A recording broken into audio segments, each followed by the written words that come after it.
Okay, I'm back. So part two, sorry for the interruption. Okay, we're gonna see what else comes through for this. Okay, there is also a fox, and the fox represents the magician, magic. She's standing there and she has no idea that this fox is right there. Sorry, not right here, right there beside her. Um, So, when you think about making a decision, making a choice, think about the ultimate income. Oh, um, okay, I didn't realize it was going to say income. Okay, think about the ultimate income and outcome you would like to have. So in some cases it might be financial for you, right? So what is that ultimate income or outcome? You might have various areas that you have been wanting change or considering change. So think about how this might relate to them. You are the magician and you are creating what you want. And so as different elements of, let's say, experiences come up that create fear, anxiousness, anxiety, it's okay. Embrace them, sit with them, do some nice deep breaths, feel them, feel the emotion of it, and be okay with you having that emotion. And then you'll be moving beyond it. We need to flow through the emotion. Some of you might be able to flow through and not cry, not get really angry, feeling like you need to punch something, right? Like we could have different levels of emotions. So allow yourself to have them, flow with them, do what you need to do to flow with it, to move with it. You might not have to go as deep as you would think in order to clear this. We're just getting used to noticing, embracing, and walking through those emotions. And then we can think clearer, because when we have really ignited emotions, your amygdala, we have one on each side of our brains in the emotional centers. They can hijack us and you lose IQ points. You can't see things clearly and you start continuing this thought process that is keeping you within your emotion. So that's why allow yourself to have it, move beyond it, stop thinking about it in that way. We need to change our thoughts to that positive outcome / income. Okay. There's also a squirrel. And so when I think of squirrels, I think of like really busy, gathering nuts, preparing for the future. So there is some stuff that needs to be done. It's more of a busy time, but you might be feeling lethargic, tired. Just another word for lethargic. Just not only having so much to like put out, and then you need to rest. So take naps, take that downtime, go to bed early, be really conscious of all that, and allow yourself to get shit done when you gotta get shit done, and then rest. Okay, so you'll be going through these bits and spurts of energy over the next several days, and just embrace it. Allow yourself to flow with it. Now the card that came up beside this one is Uriel and the Sphinx. I'm gonna have some water. Here, let me show you the card.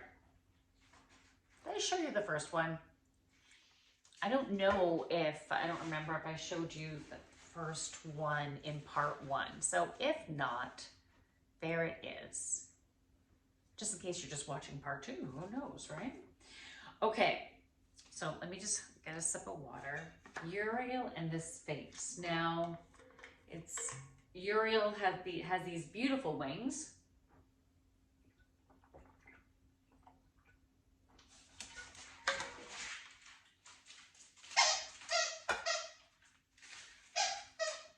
see the moon, so goddess energy.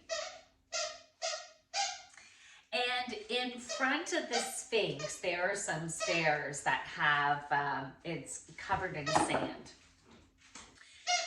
So we need to clear out the debris right now. So just like with the Scorpio full moon is about like cleansing shit out, literally.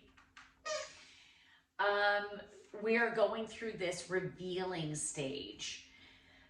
And so, you know, having some,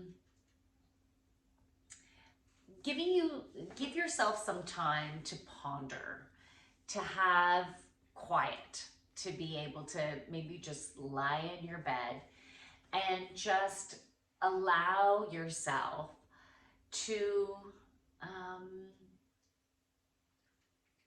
reveal the answers that you've been looking for.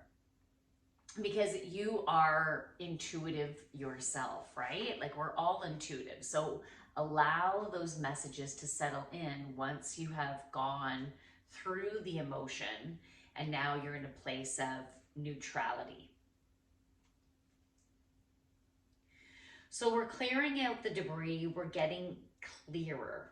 We're getting a clearer perception as we're removing the sand from the Sphinx. Oh, pardon me. So, and I'm going to need to rest. So the Sphinx is, you know, when I think about the proudness of the Sphinx and the confidence and courage and inner strength, and even though we will be taking some action, as I was saying, but we're also having that downtime. So it's like the confidence in being okay to stay still when that's what feels right for you. Stay still, allow the information to come through, really tap into that inner feminine and be open to receive. So we will be receiving information. And then shortly after this full moon, we will be receiving the manifestations will start rolling in. So different levels of those manifestations coming in different areas of your life. Wow, okay. So it seems like, yeah, it feels like a good week. Be conscious of the emotions because it might be a bit tough at times, right? But focus on what is good. Focus on what you are in gratitude for. If you keep on focusing what you're in gratitude for and bringing your thoughts there, it helps you to be able to redirect your thoughts, just like you would redirect a child. No, don't touch that. That's hot. Come over this way, right? You're redirecting your thoughts to go from maybe from heaviness, from muckiness, back over to what is really working well in your life and trusting that it is flowing through. So, okay, here I'm teaching an improv class on Monday nights. And we were going to do a game of Whose Line Is It Anyways? And so I got them to write all these things for ready for the game, but we didn't end up have time to do the game. So we're doing this next week. And if you do live local and would like to join, you can try it as a drop-in. So it's improv in Uxbridge, Ontario. Okay, so the way this game, I actually didn't see, well, I didn't see what it said, but just so you can know 100% I didn't see. I'm going to pick one of these and I'm going to justify it. So this is just going to be for fun here, okay? So what my great-grandmother used to always say, I know you are, but what am I? She was like so childish, and like I would say, Grandma, like you're you're walking with a bit of a hunchback. And then she would say, I know you are, but what am I? And then even if I said, Grandma, your shoelace is untied. And then she would say, I know you are, but what am I? It didn't even make sense sometimes. Like, it was just ridiculous. She was like so childish, but she made the best meatball soup. Okay, so anyways, I did my best, and that's what my classes are all about. It's just flowing with it, and you don't have to be perfect, and you don't have to be hilarious, but you can be playful and fun, and then just trust that whatever comes out of your mouth is going to be okay. And if you're not in my area, I do recommend trying improv.